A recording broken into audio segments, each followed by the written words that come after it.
Panama case آیا. Panama case کا جو عنوان تھا اس وقت وہ تھا عمران احمد خان نیازی بنام میاں نواز شریف. اور جب وہ فیصلہ ہوا تو میاں صاحب جو ہیں ان کے خلاف کیسز بننے شروع ہو گئے اور وہ پابند سلاسل ہو گئے. اور خان صاحب جو ہیں اس کے بعد وہ پاکستان کے وزیر اعظم بنے. تو یہاں پہ کس حد تک وہ عنصر شامل تھا جس کو کہ ہم پولیٹیکل انجینئرنگ کہتے ہیں، اس پہ میں زیادہ بات اس لیے نہیں کروں گا کہ میں اس پہ بہت بات کر چکا ہوں اور آپ لوگ مجھ سے زیادہ جانتے ہیں اس ٹاپک کو. لیکن سرسری طور پہ میں آپ سے یہ شیئر کر رہا ہوں کہ وہ بھی ایک پیریڈ تھا جب کہ پولیٹیکل انجینئرنگ ہوئی پاکستان میں. اور وہاں پہ 5 ججز ہمیں نظر آتے ہیں.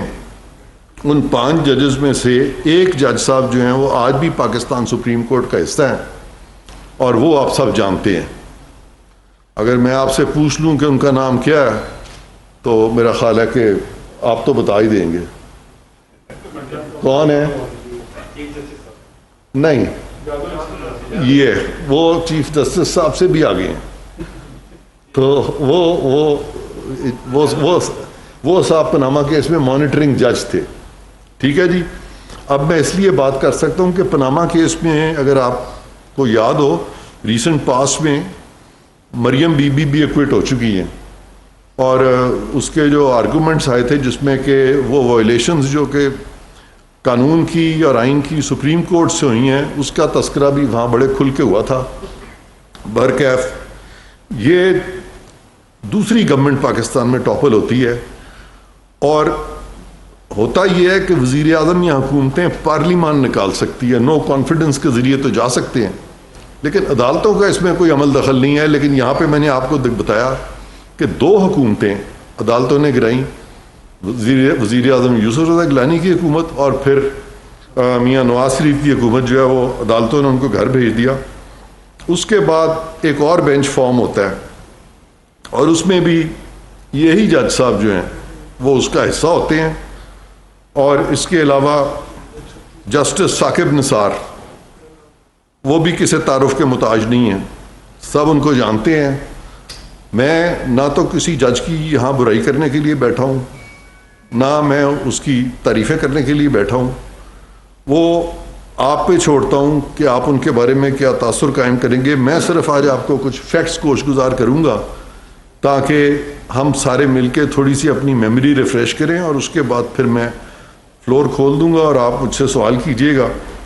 تو یہ مسئلہ آیا کہ جب ان کے خلاف پناما میں فیصلہ ہو گیا اور وہ نااہل ہو گئے تو سوال یہ پیدا ہوا کہ میاں نواز شریف کی جو نااہلی ہے اس کی مدت کتنی ہوگی.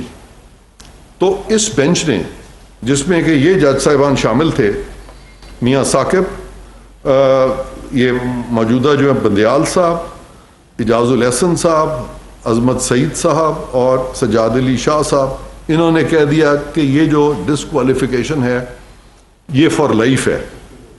آئین پاکستان میں یہ لفظ لکھا نہیں ہے کہ ڈسکوالیفیکیشن فار لائف ہے.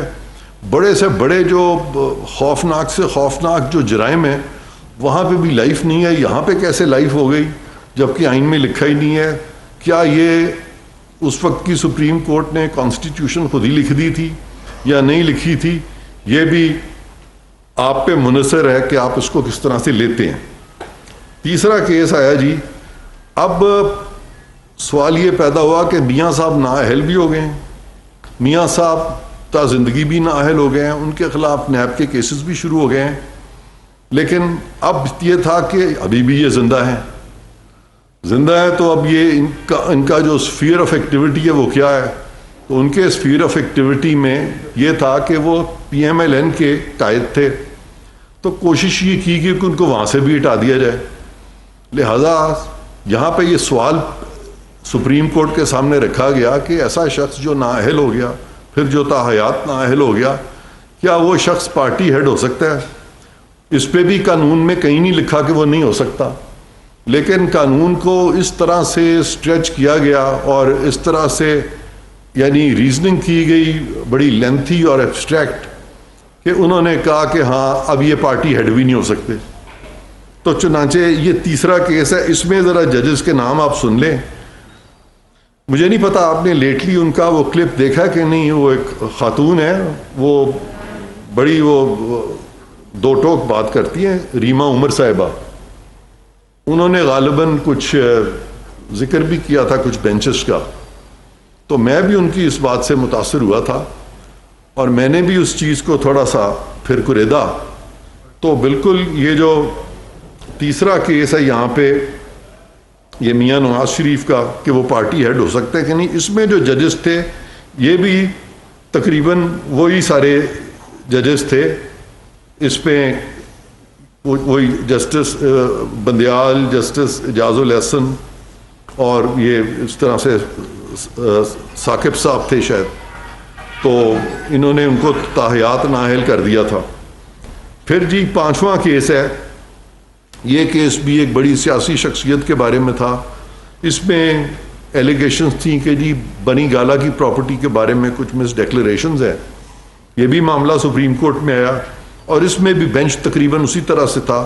جسٹس ثاقب صاحب تھے، بندیال صاحب تھے اور ایک اور فیصل عرب تھے. لیکن یہ جسٹس ثاقب صاحب، بندیال صاحب اور پھر کچھ آڈیو لیکس آئی ہیں جس میں کہ پتہ چلا ہے کہ وہ جو وکیل ہیں وہ اس میں خواجہ طارق رحیم صاحب، ان کی بیگم صاحبہ محو گفتگو ہیں ان ساری چیزوں میں ان کی ساس کے ساتھ چیف جسٹس کی، اور ان کے جو خواجہ طارق رحیم ہیں ان کے میاں صاحب وہ ثاقب نثار سے، اور ثاقب نثار اور بندیال صاحب بھی ہر بینچ میں ہیں اس طرح کے جتنے بھی ہیں.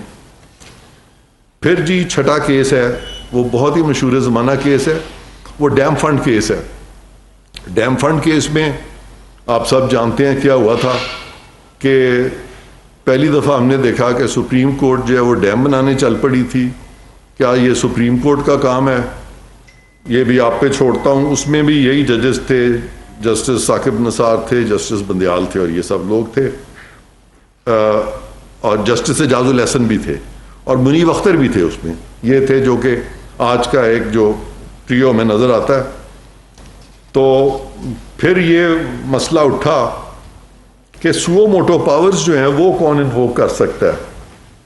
تو سپریم کورٹ میں کہیں نہیں ذکر کہ 184(3) میں اگر سو موٹو نوٹس لینا ہے تو وہ نوٹس جو ہے صرف چیف جسٹس لیں گے، بلکہ وہاں تو 184(3) کی جو پاورز ہیں وہاں ذکر سپریم کورٹ کا ہے، وہاں چیف جسٹس کا نہیں ہے.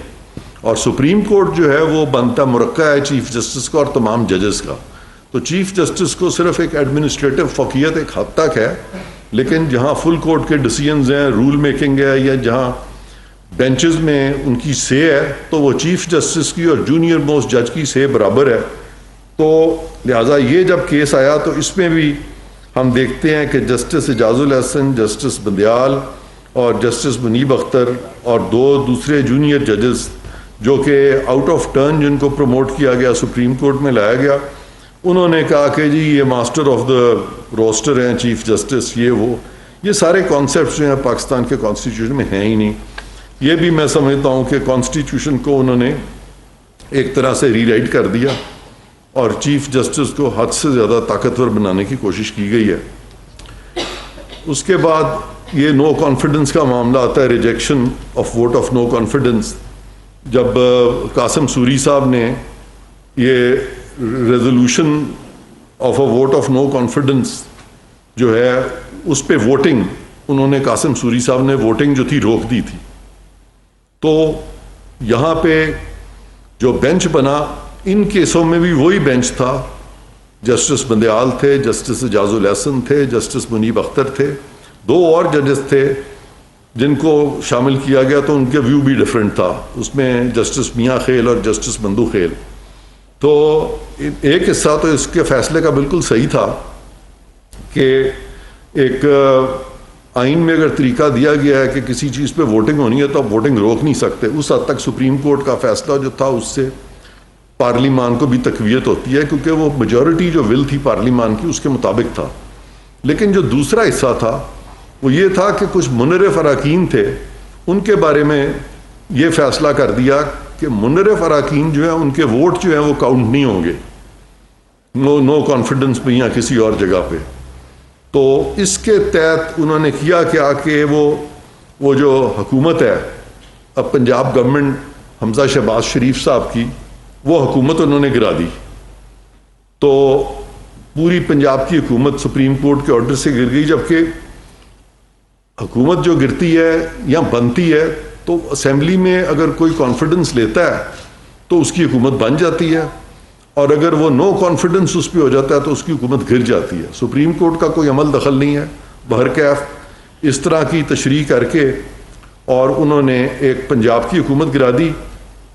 اور اب ہم آگے چلتے ہیں کہ اگلا یہ آیا کہ یہاں پہ معاملہ آیا کہ ایک پٹیشن فائل کی گئی، میرا خیال ہے اسلام آباد ہائی کورٹ بار نے کی تھی، اور ایک سبطین خان صاحب ہیں انہوں نے کی تھی. اور اس پٹیشن میں یہ کہا گیا تھا کہ الیکشنز جو ہیں اس کی ڈیٹ دی جائے. الیکشنز کی ڈیٹ دینا، سارا پاکستان کا آئین آپ دیکھ لیں، اس میں کوئی ذکر نہیں ہے کہ ڈیٹ سپریم کورٹ دے گا. میں نے سارا تھریڈ بیئر دیکھا ہے، اس میں یہ بھی نہیں ہے کہ وہ ڈیٹ جو ہے وہ صدر پاکستان دیں گے یا ڈیٹ جو ہے وہ گورنر دیں گے. وہاں پہ صدر اور گورنر اسی صورت میں ڈیٹ دیتے ہیں جہاں ان کی صوابدید میں اسمبلی جو ہے وہ توڑی گئی ہو، اور وہ ہوتا ہے جب کسی چیف منسٹر یا پرائم منسٹر کے خلاف ووٹ آف نو کانفیڈنس آ جائے، اور پرائم منسٹر اور چیف منسٹر کے نو کانفیڈنس کے بعد کوئی بھی ممبر قومی اسمبلی کا یا صوبائی اسمبلی کا میجورٹی آف دا ممبرز کا کانفیڈنس کمانڈ نہ کر رہا ہو تو پھر صدر تحلیل کرتے ہیں اسمبلیاں اپنی صوابدید میں، ورنہ صدر کا کانسیپٹ ہی نہیں ہے ڈیٹ دینے کا یا گورنر کا. تو بہرکیف سپریم کورٹ نے اس وقت کہہ دیا پنجاب اسمبلی کے بارے میں کہ ڈیٹ جو ہے وہ صدر دیں گے، اور کے پی کے بارے میں کہہ دیا گورنر دیں گے، جو کہ بالکل غلط تھا، آئین کے مطابق نہیں تھا. بہرکیف الیکشنز نہ ہو سکے. اور اس کے بعد پھر ہم دیکھتے ہیں کہ اس کیس میں انہوں نے 9 ممبر بینچ بنایا تھا. 9 ممبر بینچ میں 9 ججز نے فیصلہ دیا. اس میں سے کل رہ گئے 2 ججز نے ریکوز کر لیا تھا، وہ جسٹس اعجاز الاحسن تھے اور جسٹس مظاہر نقوی تھے. ان 2 نے ریکوز کیا، باقی 7 ججز رہ گئے. جو 7 ججز رہ گئے تھے ان میں سے 4 ججز جو تھے ان کے مطابق یہ پٹیشن مینٹینیبل نہیں تھی. 3 ججز جو تھے ان کے مطابق مینٹینیبل تھی. 4 ججز نے باقاعدہ لکھا کہ آرڈر آف دا کورٹ جو ہے وہ 4-3 سے ہے. 3 ججز نے کہا کہ ہم چونکہ 5 ججز کے بینچ کا حصہ ہے لہذا ہمارا آرڈر 3-2 سے ہے. اس میں بھی میں نہیں جا رہا نائسٹیز میں کہ کون صحیح ہے کون غلط ہے، کیونکہ ہمارا کام نہیں ہے یہ اگر ایک کانفلکٹ تھا سپریم کورٹ میں تو چیف جسٹس کو چاہیے تھا کہ وہ ریزالو کرتے اپنے بردر ججز کے ساتھ. اس کو ریزالو کرنے کی بجائے وہ حکومت کے پیچھے انہوں نے نوٹسز دینے شروع کر دیے، الیکشن کمیشن کو نوٹسز دینے شروع کر دیے، اور وہاں بھی اپنا من پسند بینچ جس میں کہ چیف جسٹس صاحب تھے، جسٹس منیب اختر تھے، جسٹس اعجاز الاحسن تھے، وہ بینچ انہوں نے اس کی تشکیل دی اور انہوں نے وہ بھی کیس سننا شروع کر دیا اور پھر احکامات جاری کر دیے کہ اب الیکشنز جو ہیں وہ 14 مئی کو ہوں گے. تو میں بھی اس میں وکیل تھا الیکشن کمیشن کے بہاف پہ، اور جیسے ہی وہ فیصلہ آیا تو چونکہ میں نے بھی، وہ کہتے ہیں ہم نے بھی خاک چھانی ہے سرائے نشت کی، تو میں نے بھی اسی سرا کی خاک چھانی تھی اتنے سال، تو مجھے پتہ چل جاتا ہے کہ کون سا آرڈر جو ہے وہ قانون کے مطابق ہے کون سا نہیں ہے. اور میں یہ جانتا ہوں کہ جو آرڈر قانون کے مطابق نہ ہو وہ کبھی امپلیمنٹ نہیں ہوتا. تو میں نے شروع میں یہ بات کر دی تھی، میں نے کہا تھا کہ یہ تو کبھی امپلیمنٹ ہی نہیں ہوگا، سوال ہی نہیں پیدا ہوتا کہ 14 مئی کو الیکشن ہوں گے. بہرکیف وہی ہوا، اور 14 مئی اب گزر چکی ہے، الیکشنز کوئی نہیں ہوئے. اور اس دفعہ سپریم کورٹ نے خود 14 مئی کی ڈیٹ دے دی تھی، جبکہ سپریم کورٹ اس طرح کی ڈیٹ نہیں دے سکتی. میں پہلے ہی کہہ چکا ہوں، نہ صدر دے سکتے ہیں، نہ گورنرز دے سکتے ہیں، نہ سپریم کورٹ دے سکتی تھی. اب جب وہ 14 مئی گزر گئی تو اب مشکل یہ پڑی کہ آرڈر کو امپلیمنٹ کیسے کرانا ہے. آرڈر کو جب امپلیمنٹیشن کی باری آئی تو چیف جسٹس صاحب نے فلیٹیز ہوٹل میں اپنے کچھ ہم خیال لوگوں کو ایڈریس کیا، اور انہوں نے کہا کہ یہ میرے پاس ریویو کوئی نہیں لے کے آتے، ریویو لائیں ہم دیکھ سکتے ہیں ان چیزوں کو. تو الیکشن کمیشن نے ریویو ڈال دیا، کیونکہ میں نے کبھی آج تک نہیں سنا کسی عدالت کو یہ کہتے ہوئے فیصلے کے بعد کہ آپ ریویو لائیں. بہرکیف الیکشن کمیشن جو ہے وہ تو ریویو لے آئی، لیکن حکومت نے ریویو اس لیے نہ کیا کہ وہ 4-3 اور 3-2 کا جھگڑا سپریم کورٹ کے ساتھ تھا، حکومت کے ساتھ نہیں تھا. اور پھر حکومت نے 2 قانون بنائے. ایک قانون بنایا practice and procedure supreme court کا، جس کے تحت انہوں نے کہا کہ بینچز کی جو تشکیل ہے اس میں انہوں نے سپریم کورٹ کو امپاور کیا بجائے فرد واحد کے. اس قانون کو سخت ناپسند کیا گیا اور ہم خیال 8 ججز بنا کے تو اس کی بھی انہوں نے معطلی کر دی. اب اس کی بھی معطلی ہو گئی، اور ابھی معطلی ہوئی تھی کہ بہت ساری آڈیو لیکس جو ہیں وہ سامنے آئیں، اور ان آڈیو لیک سے پتہ چلا کہ یہ جو بہت سارے جو ججز اپنے بھی سپریم کورٹ کے جن کے تحفظات تھے، جس میں جسٹس منصور علی شاہ بھی شامل ہیں، انہوں نے کہا کہ یہ تو ون مین شو ہے جس طرح سے بینچز بنائے جاتے ہیں. اور قاضی فائز عیسیٰ نے جوڈیشل سائٹ پہ ایک آرڈر کیا، اور انہوں نے کہا کہ یہ اس طرح پک اینڈ چوز سے تو آپ بینچ نہیں بنا سکتے، لہٰذا آپ ایک تشکیل دیں، ایک میٹنگ رکھیں تاکہ تمام ججز جو ہیں اس کو مل کے بیٹھ کے تو ڈیسائیڈ کریں. بہرکیف اس قانون کو بھی معطل کر دیا گیا اور غیر آئینی اور غیر قانونی طریقے سے معطل کیا گیا. اور فائز عیسیٰ صاحب کا فیصلہ جو ہے اس کو بھی وہ سپریم کورٹ نے خود رون دیا، جبکہ چند دن پہلے فلیٹیز میں چیف جسٹس نے تقریر کرتے ہوئے کہا کہ جب بھی سپریم کورٹ کا فیصلہ آئے تو ضروری ہے کہ آپ اس کے خلاف ریویو ڈالیں. تو کیوں نہیں انہوں نے ریویو ڈالا اس فیصلے کے خلاف قاضی فائز عیسیٰ کے بینچز کے بارے میں، یا اس فیصلے کے خلاف جو کہتے تھے کہ 4-3 آرڈر آف دا کورٹ ہے؟ تو خود جتنی باتیں کی اسی سے وہ ہٹ گئے، انہوں نے وہ پوزیشن چھوڑ دی. اب ان حالات میں پاکستان میں اس وقت عدلیہ کے اندر بھی ایک ڈیوائیڈ ہے اس وقت. اور اگر آپ یہ کہیں کہ اس وقت پارلیمان جو ہے وہ کوئی عدلیہ کے خلاف کھڑی ہے جیسے کہ باتیں ہوئی ہیں حکومت، تو ہرگز حکومت یا پارلیمان عدلیہ کے خلاف نہیں کھڑی، بلکہ میں آپ کی وساطت سے یہ کہنا چاہتا ہوں کہ حکومت چاہتی ہے کہ عدلیہ مضبوط ہو اور پارلیمان بھی مضبوط ہو.